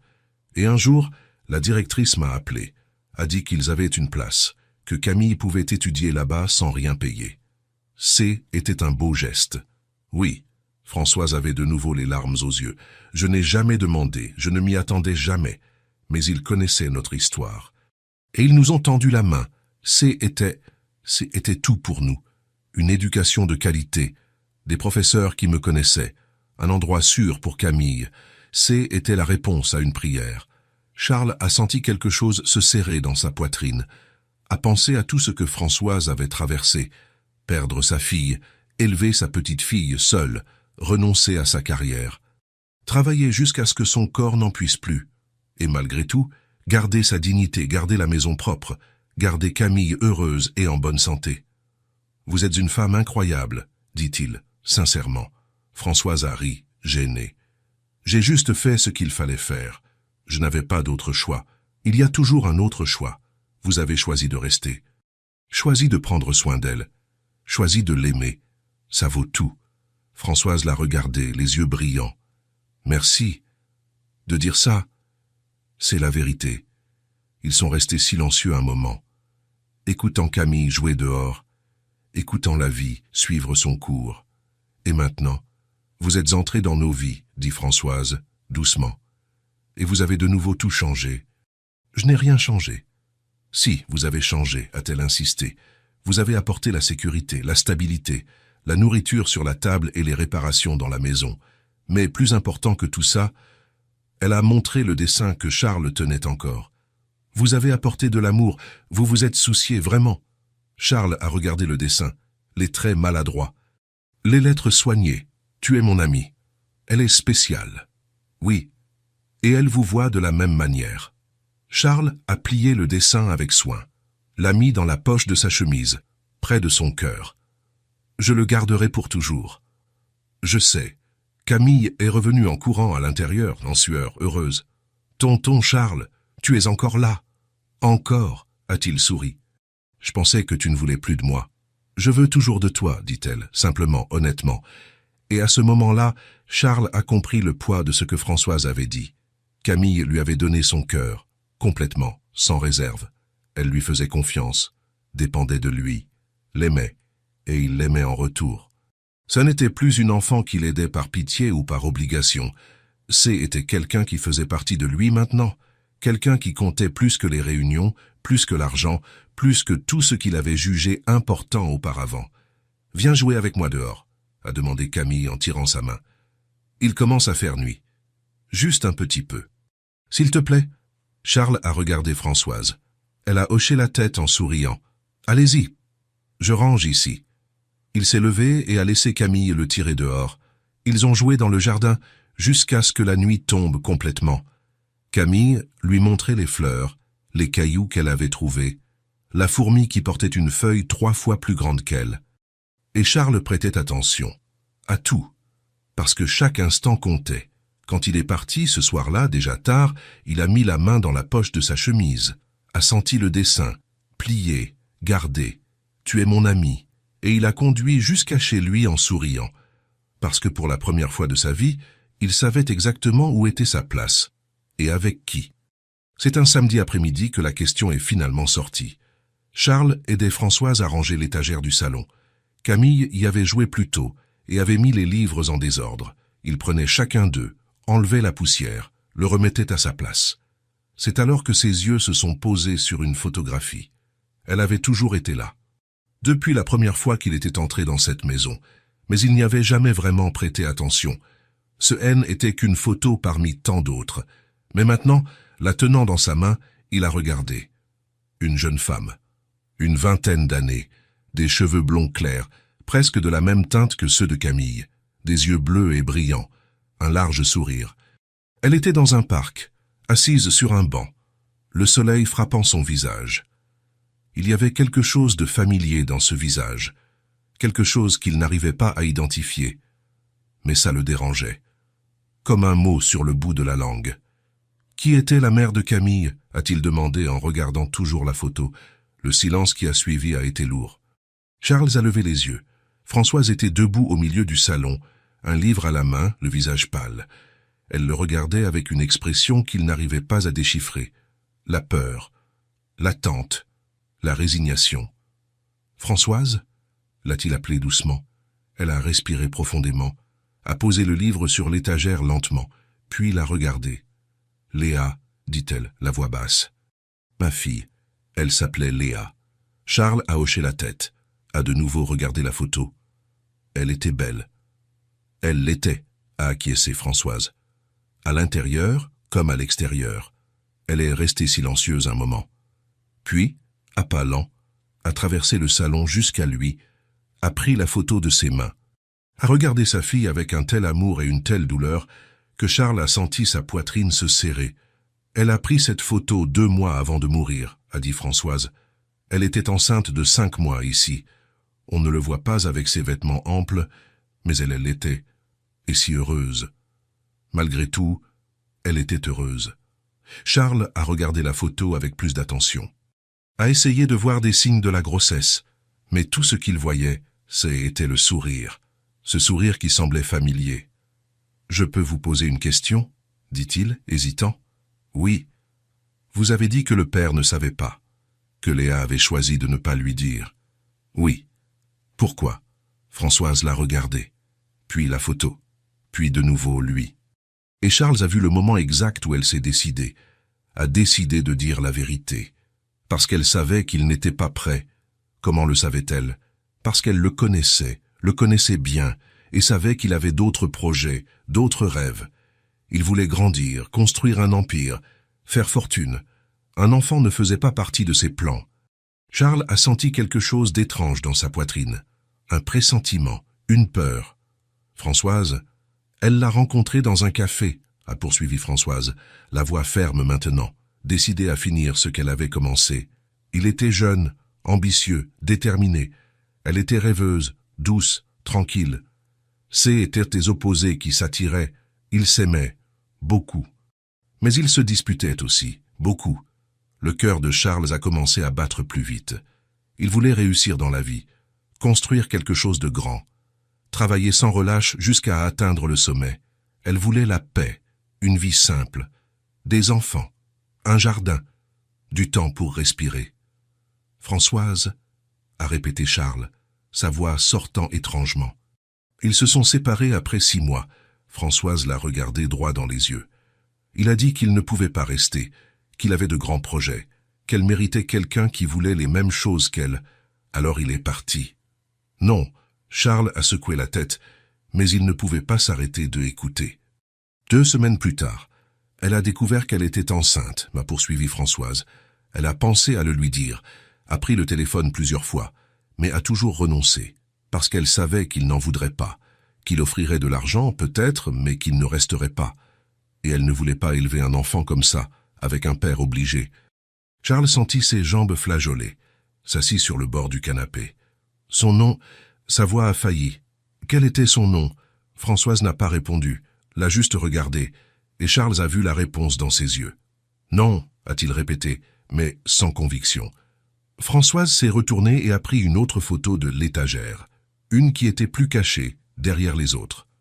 Elle a lui attendu, Charles l'a prise avec des mains tremblantes. C était de nouveau Léa, mais pas seule cette fois. Elle était dans les bras d'un homme, jeune, cheveux sombres, sourire confiant. Il portait un costume, même dans le parc où la photo avait été prise, et il avait une montre au poignet, une montre que Charles connaissait bien, parce que C était sa montre. Ou plutôt, ça l'avait été. La montre qu'il avait vendue des années auparavant quand il avait besoin d'argent pour investir dans son entreprise, sa première montre de luxe, achetée pour célébrer sa première grande affaire. Et il était là, au poignet d'un homme plus jeune, d'un Charles plus jeune. La photo est tombée de ses mains. Léa. La voix est sortie rauque, brisée. On a eu une brève relation. Françoise a hoché la tête, silencieuse. On s'aimait, a poursuivi Charles, les souvenirs revenant par éclairs, mais on se disputait beaucoup. Je voulais réussir dans la vie. Je voulais construire quelque chose de grand. Elle voulait la paix. Oui. On a rompu. Il a regardé Françoise, les yeux écarquillés. C'est moi qui ai rompu. J'ai dit que je ne pouvais pas rester, que j'avais des projets, qu'elle méritait quelqu'un de mieux, et je suis parti. Et vous n'avez plus jamais eu de ces nouvelles. Jamais. Charles s'est passé les mains sur le visage. J'ai essayé de ne pas penser à elle. J'ai essayé de me concentrer sur le travail, de construire l'entreprise. Mais parfois, je me souvenais de son sourire, de la façon dont elle riait, et je me demandais si j'avais fait le bon choix.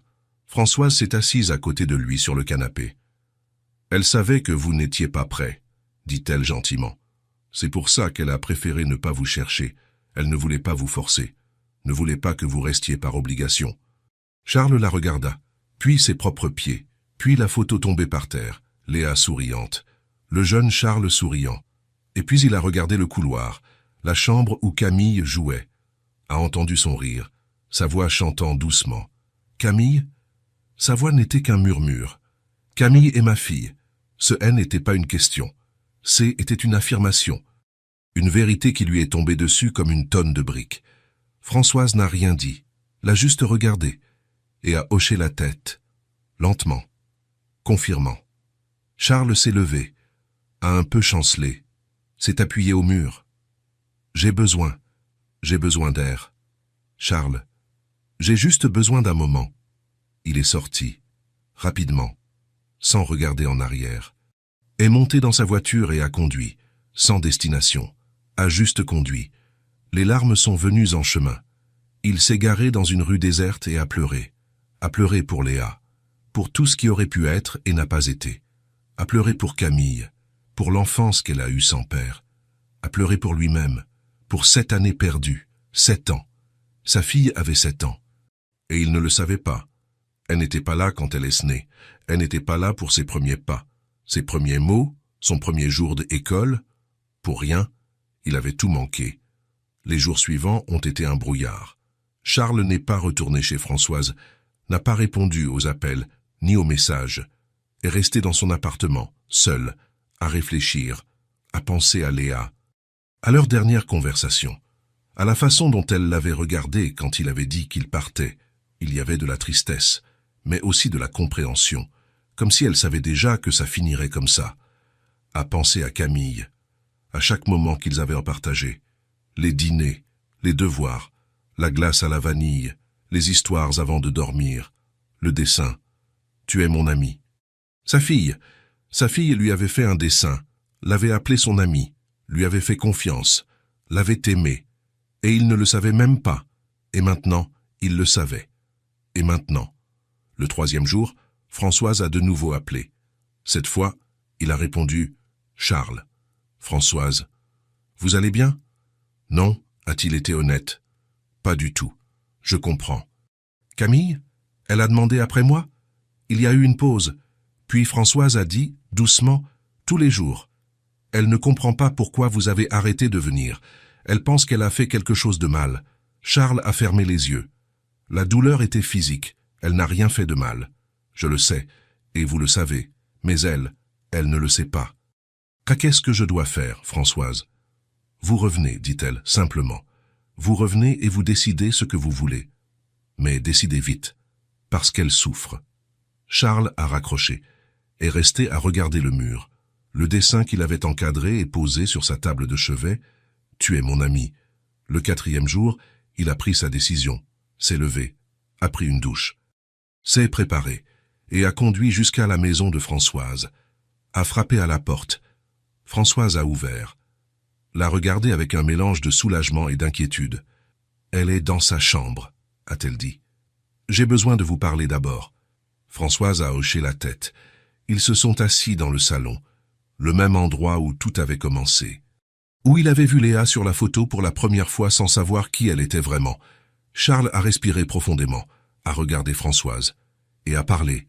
« Je veux être un père. » Françoise est restée silencieuse, attendant. « Vraiment ?» a-t-il poursuivi, la voix ferme maintenant. « Pour elle, pour vous, je ne peux pas remonter le temps. Je ne peux pas récupérer les 7 années que j'ai perdues, mais je peux être là maintenant, et je peux être là à l'avenir, si vous me le permettez. Charles, je sais que je n'avais pas prévu ça. Je sais que je n'étais pas prêt avant, et peut-être que je ne suis pas encore complètement prêt maintenant.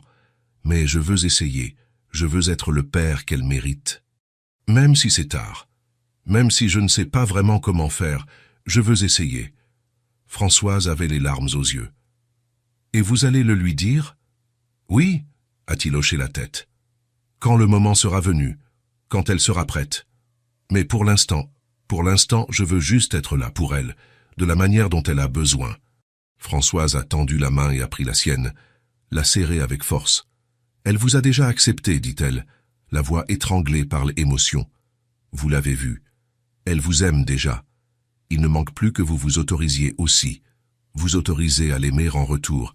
Vous autorisez à être un père. » Charles sentit les larmes lui monter aux yeux. « Je l'aime déjà. Je crois que je l'ai toujours aimé. Depuis le premier jour. Je ne savais juste pas pourquoi. Maintenant, vous savez. Maintenant, je sais. » Françoise a souri. S'est essuyé les yeux. « Elle va être si heureuse que vous soyez revenu. »« Je peux la voir, bien sûr. » Charles s'est levé, a traversé le couloir jusqu'à la chambre de Camille, a frappé doucement à la porte. « Entrez !» a dit sa petite voix. Il a ouvert la porte. Camille était assise sur son lit, serrant son vieil ours en peluche. Quand elle a vu qui était, ses yeux se sont écarquillés. Elle a sauté du lit et a couru, se jetant dans ses bras. « Tonton Charles, tu es revenu. » Charles l'a serré fort dans ses bras, a fermé les yeux, a senti son poids dans ses bras, l'odeur de shampoing pour enfant dans ses cheveux, la chaleur de son petit corps, sa fille. « Je suis revenu, dit-il, la voix rauque, et je ne repartirai plus. Promis, vraiment promis, promis. » Camille l'a serré plus fort. « Tu m'as manqué. Toi aussi, tu m'as manqué, a-t-il dit.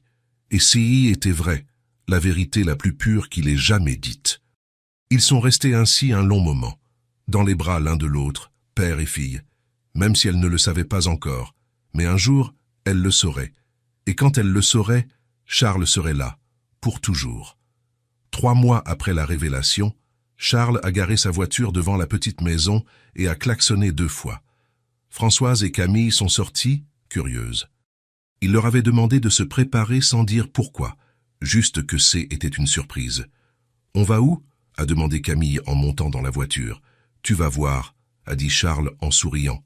Ils ont conduit pendant 20 minutes. Ont quitté leur quartier, ont traversé le centre-ville, sont entrés dans une zone plus tranquille.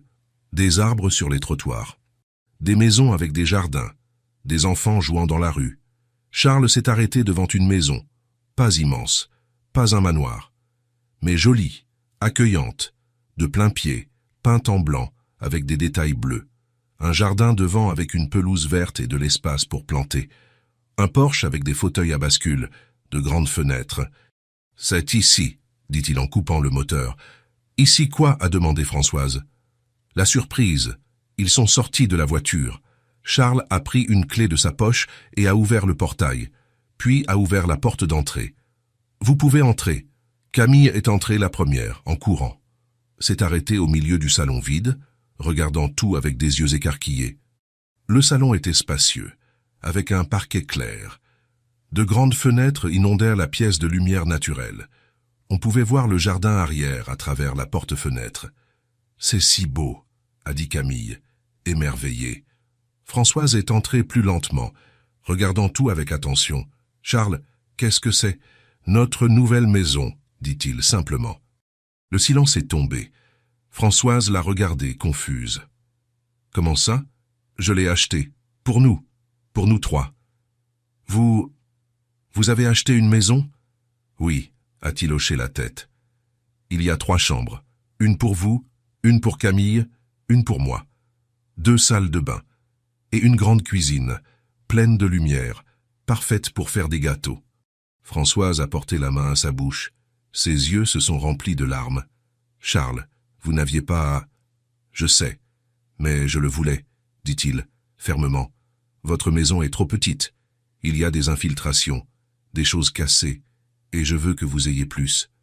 Du confort, de la sécurité, un vrai foyer. Mais... Et je veux vivre avec vous, a-t-il poursuivi. Pour de vrai. Pas seulement en visite. Je veux me réveiller chaque jour et voir Camille. Je veux prendre le petit déjeuner avec vous.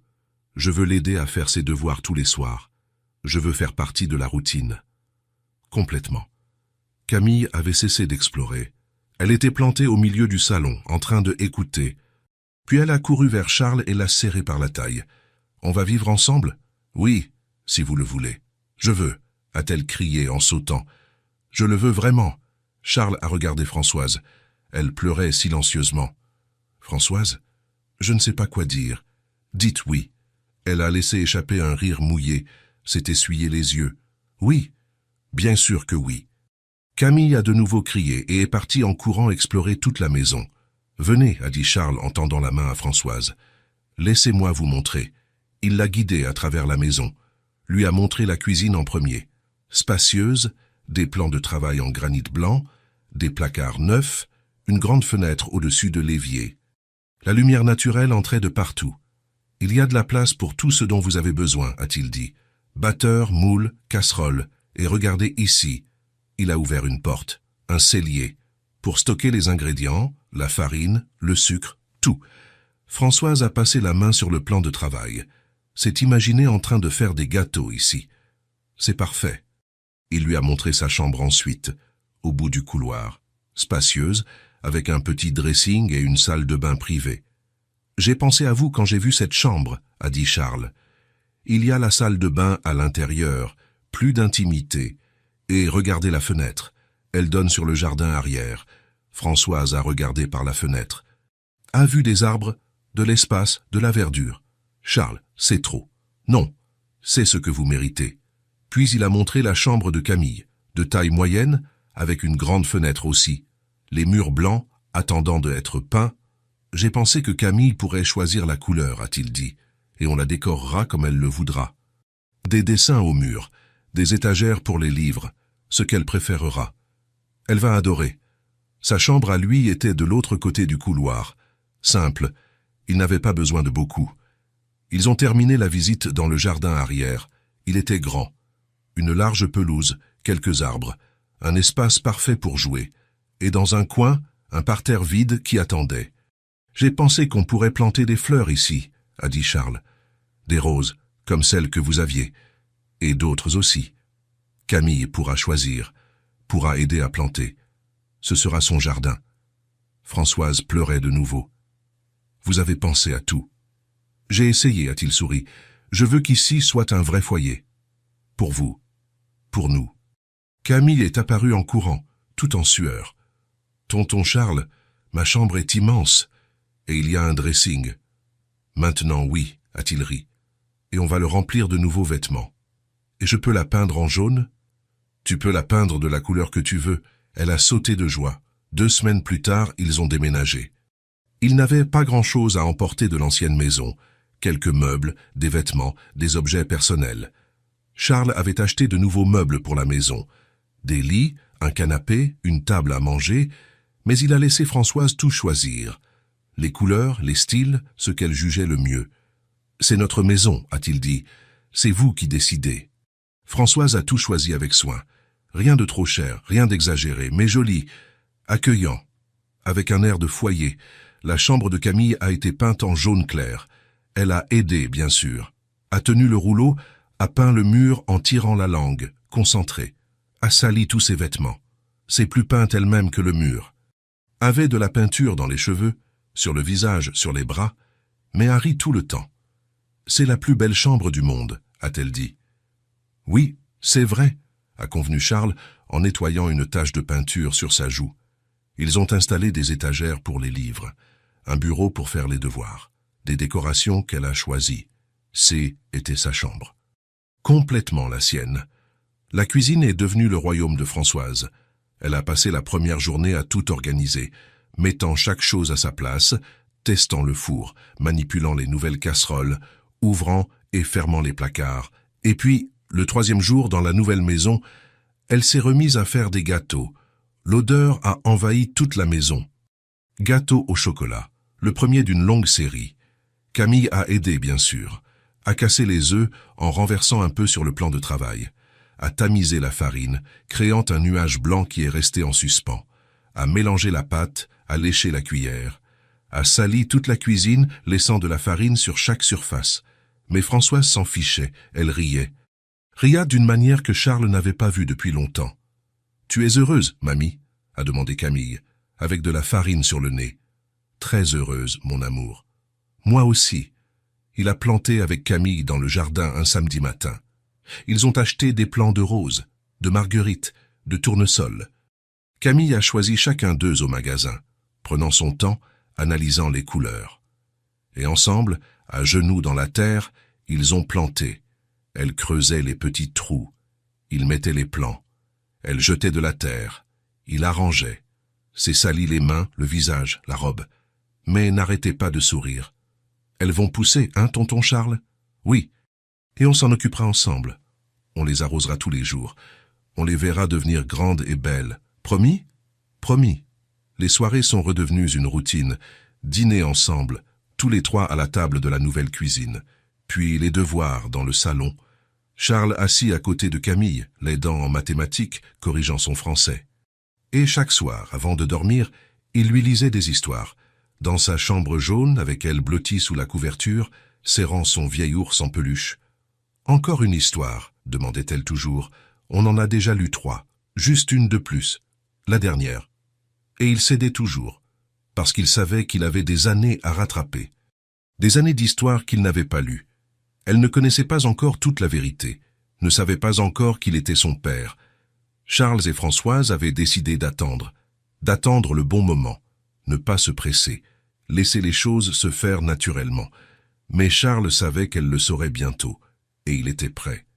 Un vendredi soir, pendant le dîner, Camille a posé la question. Ils mangeaient les pâtes que Françoise avait faites, discutant de leur journée.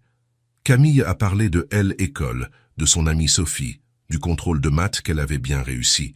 Puis elle s'est arrêtée, a regardé autour d'elle, l'espace confortable, eux trois assis ensemble, et a demandé, la voix basse. « Cette maison est à nous ?» Charles a posé sa fourchette, l'a regardé. « Oui. Pour de vrai ? On ne devra jamais partir ? » « Jamais, a-t-il dit, fermement. Cette maison est à nous, pour toujours. Mais si, elle a hésité. Et si l'argent vient à manquer ? Et si tu ne peux plus payer ? Charles a senti sa poitrine se serrer. Camille portait encore cette peur. La peur de perdre, la peur de ne pas avoir. Il a tendu la main et a pris la sienne. Petite, chaude. « Ça n'arrivera pas, dit-il, doucement mais fermement. Et je vais assurer votre avenir. Nourriture, toit, amour, tout ce dont vous aurez besoin. Vous n'aurez plus jamais à vous soucier de tout ça. Je le promets. Et je ne romps pas mes promesses. » Camille l'a regardé avec ses immenses yeux bleus, puis a hoché la tête, semblant enfin le croire. « Merci, tonton Charles. »« De rien, Camille. » Françoise avait les larmes aux yeux, mais n'a rien dit, a juste souri et a recommencé à manger. En fin d'après-midi, 3 semaines après avoir emménagé, ils étaient dans le jardin. Françoise avait fait un gâteau aux pommes. L'odeur douce et cannelle, ça, échappait par la fenêtre ouverte de la cuisine. Elle a apporté des parts sur de petites assiettes fleuries, avec du jus frais dans une carafe en verre. Camille courait sur la pelouse, pieds nus, ses cheveux blonds flottant au vent, poursuivant un papillon jaune qui dansait dans les airs, riant aux éclats, libre, complètement heureuse, sans souci. Sans peur, Charles était assis sur l'une des chaises de jardin observant simplement, l'observant jouer, observant Françoise servir le gâteau avec affection, observant le soleil se coucher lentement, teintant tout d'orange et de rose. Et il s'est senti complet. « Tonton Charles !» Camille a couru vers lui, essoufflé. « Viens jouer avec moi. Je suis fatigué, » a-t-il souri. « Viens là. » Elle est montée sur ses genoux sans hésiter. Petite, légère, sentant l'herbe et le soleil, a posé sa tête sur son épaule, son corps se détendant. « J'aime vivre ici. »« Moi aussi. On va rester pour toujours ?»« Pour toujours ?» a-t-il promis, en l'embrassant sur le sommet de la tête. Elle a soupiré, satisfaite, et restée silencieuse un moment, les yeux fermés, la fatigue arrivant. Puis, aussi naturellement que de respirer, aussi doucement que le vent, elle a dit « Bonne nuit, papa ». Le monde s'est arrêté. Charles s'est figé. Son cœur s'est emballé. L'a regardé. Mais Camille avait fermé les yeux, fatiguée. N'a même pas réalisé le poids de ce qu'elle venait de dire. Ou l'a réalisé, mais pour elle, c'était naturel, c'était juste. Il a regardé Françoise. Elle était debout, le plat de gâteau à la main, les yeux écarquillés, mais souriante, souriant de tout son visage, de toute son âme. Charles a de nouveau regardé Camille, sa fille, dans ses bras, l'appelant papa, a fermé les yeux, a senti les larmes venir, ne les a pas retenues, les a laissées couler, a laissé toute l'émotion sortir. « Bonne nuit, ma fille », a-t-il murmuré, la voix étranglée, brisée, et il l'a serrée plus fort, comme s'il pouvait l'absorber, comme s'il pouvait récupérer toutes les années perdues dans cette étreinte. Françoise s'est approchée lentement, s'est assise sur la chaise à côté, a posé la main sur l'épaule de Charles. Et ils sont restés ainsi, tous les trois, en silence, regardant le soleil se coucher, regardant le ciel changer de couleur, regardant la journée se terminer. Une famille. Quelques jours plus tard, Charles a encadré une photo. Il avait demandé à un voisin de la prendre la semaine précédente, dans le jardin. Charles avec Camille sur ses épaules, elle tenant ses cheveux pour ne pas tomber, riant à gorge déployée. Françoise à côté, souriante, tenant un plat de gâteau tout juste sorti du four, encore chaud. Tous les trois ensemble, heureux, complets. Il a mis la photo dans un joli cadre, en bois clair, simple mais élégant. Et en dessous, sur une petite plaque en métal, il a fait graver 2 mots, « Notre famille ». L'a placé sur l'étagère du salon, en évidence, pour que tout le monde la voie en entrant. Et chaque fois qu'il passait devant, il s'arrêtait pour regarder. Cette famille qu'il n'avait pas prévue, qu'il n'avait pas attendue, mais qu'il avait trouvée malgré tout. Une carte offerte par hasard. Une petite fille triste sur un trottoir. Un geste simple qui a tout changé. Un cœur qui a appris à rester. Une famille formée non par le sang, mais par le choix et l'amour. Toujours l'amour.